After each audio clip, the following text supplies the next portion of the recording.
Welcome back to the channel. Tonight we're going to do a walk around at Boogie World Headquarters.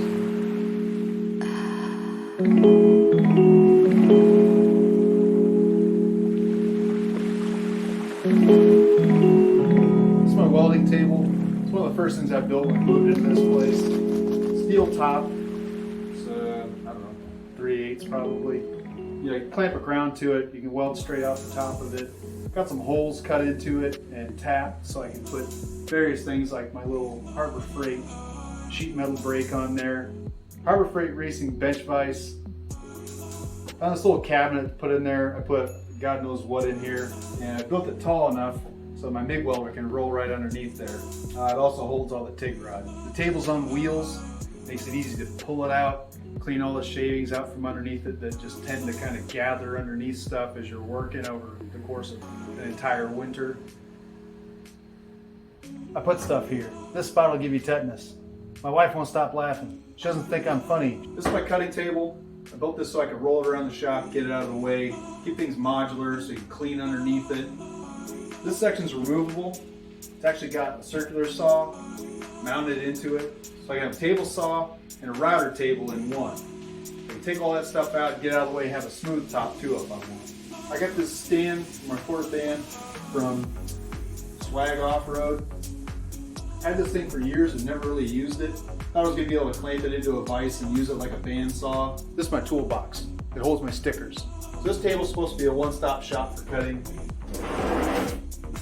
Put my radial arm saw on this drawer that I built so I can slide it out, make a quick cut, slide the thing back in like that, and it's out of the way. I like to be able to just walk up to something, hit the button, do whatever I got to do, drill something, cut something, put the thing back away. It drives me nuts to have to drag out tools and then put them away, put cords away, tripping over stuff.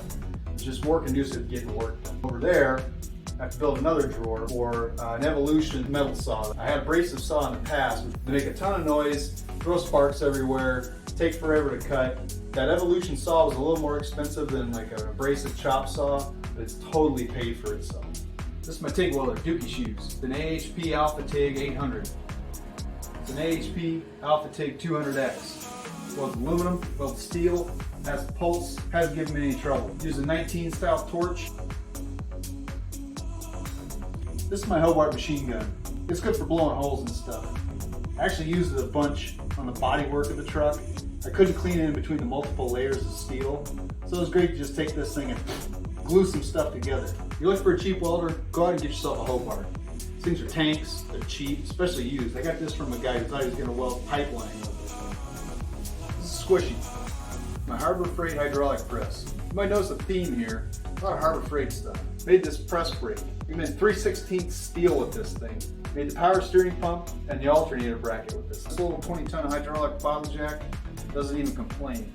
I'd like to get an air over bottle jack for this thing just to make it easier. You stand and pump this thing forever. I use it for dimple dies, bending plate steel. I bent sheet metal with it. I pressed out bearings, pressed out wheel studs. Squishy. This is Pokey.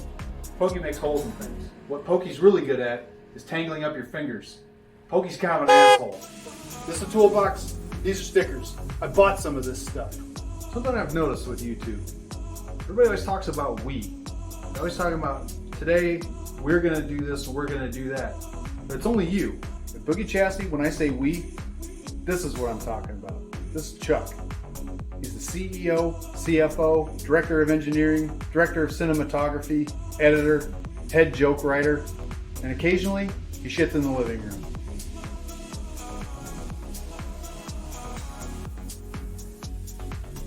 This is the family crest. We bought this house, this floor jack was here. Floor jack's holding up a big old timber beam. I pretty much knew that meant that this thing was in here for a reason. And it's right smack in the middle of the garage. It drives me nuts. I have buddies that are waiting to get in here to get work done. Keeps me from getting all the way around a vehicle, pulling something in the middle of here, and it probably keeps me from getting bigger vehicles in here. So my buddy Bill's gonna come in here and put up a steel I-beam underneath this timber beam to shore this thing out. This son of a bitch is going away.